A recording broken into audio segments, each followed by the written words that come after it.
Shalom, The Warriors. Hari ini saya mau sharing pengalaman hidup daripada saya dengan saya mengambil tema doa sangat berkuasa. Mengapa saya katakan doa? Karena doa itu adalah percakapan pribadi manusia dengan Tuhan. Kejadiannya demikian. 17 tahun yang lalu cucu saya lahir. Cucu pertama dari anak pertama. Lahirnya sempurna, sehat. Namun menjelang mendekati 40 hari, cucu saya ini demam. Seperti kejang-kejang gitu. Kemudian dibawa ke rumah sakit Cipto. Saya dikabarin anak saya, "Ma, cucunya sakit, sekarang dibawa ke RSCM. Cepat-cepat saya pergi ke RSCM." Di sana Besan dan anak saya udah di ruang tunggu dalam kondisi menangis, sedih. Saya tanya, "Gimana, apa kata dokter, Nak?" Kata dokter ada pendarahan di otak dan harus segera dioperasi. Kalau nggak dioperasi katanya bisa lumpuh separuh badan atau otaknya tidak berfungsi separuh. Saudara, secara manusia saya syok. Ya Tuhan, apa dosa kami sehingga cucu kami ini harus mengalami sakit seperti ini dalam kondisi masih bayi. Itu kemanusiaan saya. Saat itu saya belum seperti sekarang. Iman saya waktu itu belum bertumbuh, tapi saya hanya tahu berdoa seperti suatu rutinitas aja. Tapi Tuhan saat itu sedang menguji iman saya. Apakah saya percaya sama Dia? Saya bilang sama anak saya, "Ya sudah, kita berdoa, kita tunggu apa kata dokter saja." Dan saudara tahu, besan saya itu non-Kristen. Kami tidak bisa berdoa secara bersamaan. Kami doa masing-masing. Saya dan anak saya berdoa dengan cara Kristen. Dan memang saya kemana-mana itu selalu bawa Alkitab kecil. Kadang dari handphone saya. Saya bilang sama anak saya, "Beb, kamu baca Alkitab, Mama berdoa, nanti kita bergantian." Jadi di ruang tunggu Cipto, kan hanya di luar sambil menunggu panggilan, ya hanya berdoa, baca Alkitab, berdoa, baca Alkitab. Tapi hati ini rasanya sakit, karena saya nggak bisa melakukan apa-apa buat cucu saya. Apa yang harus saya lakukan, Tuhan? Tolong Tuhan Yesus, tolong bantu kami Tuhan Yesus. Itulah doa yang perlu saya panjatkan. Entah bagaimana, saat saya berdoa itu saya ada suatu gerakan bahwa pergi Neta ke ruang ICU itu. Saya bilang sama anak saya, "Beb, Mama mau ke ruang ICU dulu, mau lihat Dedek." "Kan gak boleh, Mak. Siapapun gak boleh, hanya boleh dokter dan suster." "Iya, gak apa-apa, coba dulu ya, kamu tunggu di sini." Saya pergi ke ruang ICU. Dan entah kenapa, ruang ICU itu gak ada yang jaga.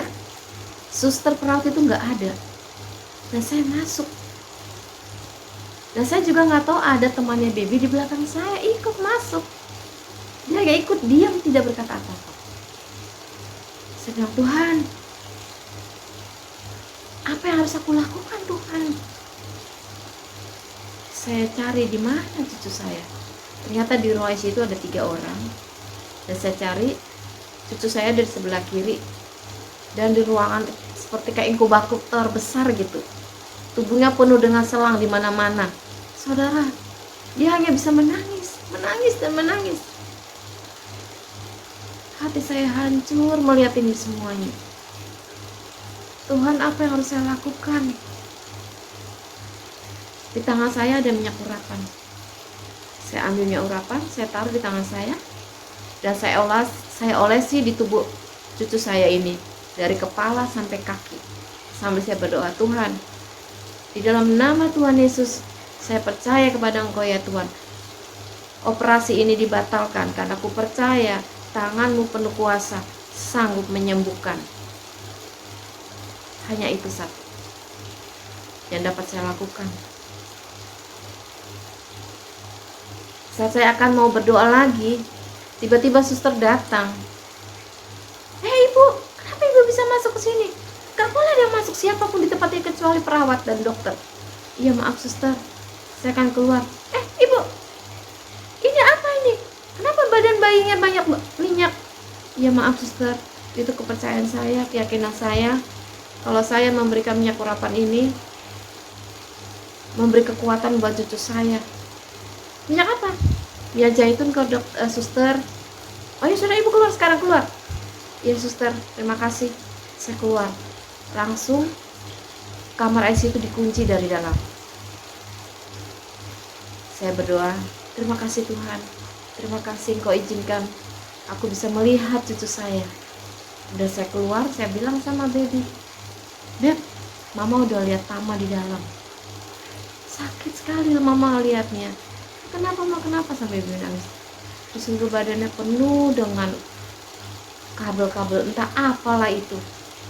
Ada selang infus, ada selang kateter, ada selang di dadanya, entah apa, nggak tahu lah mama itu. Langsung dia nangis. Udah Beb, kita percayakan sama Tuhan ya. Kita hanya bisa berdoa malam ini, berdoa dan benar mujizat Tuhan. Mudah-mudahan muncul ya.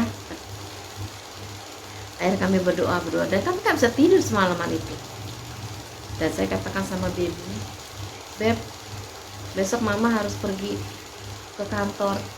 Mama ada tugas jadi MC untuk ibadah komeni di kantor. Tapi makan harus operasi besok jam 12, Tama. Enggak Beb, enggak bisa. Mama percaya kalau mama dapat tugas melayani, berarti mama melayani Tuhan sungguh-sungguh, dan Tuhan pasti yang akan menjaganya. Percaya deh. Iya mah. Dari saya pulang pagi subuh untuk pergi ke kantor. Di rumah sebelum berangkat saya berdoa, Tuhan, terjadilah menurut kehendak-Mu saja. Kemudian saya pergi ke kantor dalam keadaan ya secara manusia mana bisa kita tenang ya. Saya pergi ke kantor, saya cerita sama teman-teman kan kondisi cucu saya seperti ini. Kemudian teman-teman bilang, ya udah Bu Nata nggak usah ke kantor, di rumah sakit aja temenin anaknya, kasihan kan.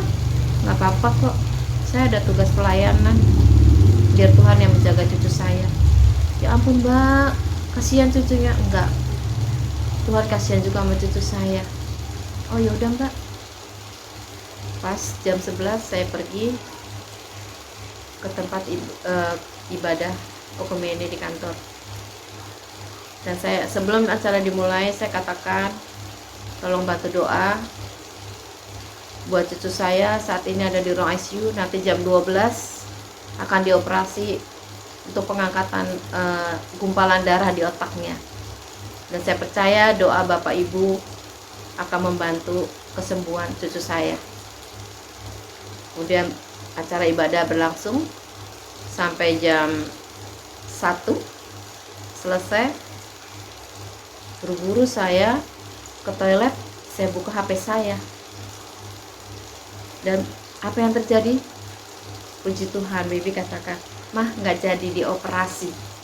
Haleluya, Tuhanku luar biasa. Doa orang benar, bila didoakan dengan tulus ikhlas, Tuhan menjawabnya. Tapi bukan waktu kita, waktu Tuhan, itu yang akan terjadi. Saudara, saya juga ingat di Alkitab tentang pegawai istana yang anaknya sakit keras dan bahkan katanya udah mau mati. Dia datang kepada Tuhan Yesus, tolong datang ke rumah, sembuhkan anak saya. Tapi Tuhan katakan, apakah kamu tidak percaya kalau tidak ada tanda dari saya. Tapi imannya si pegawai istana itu luar biasa.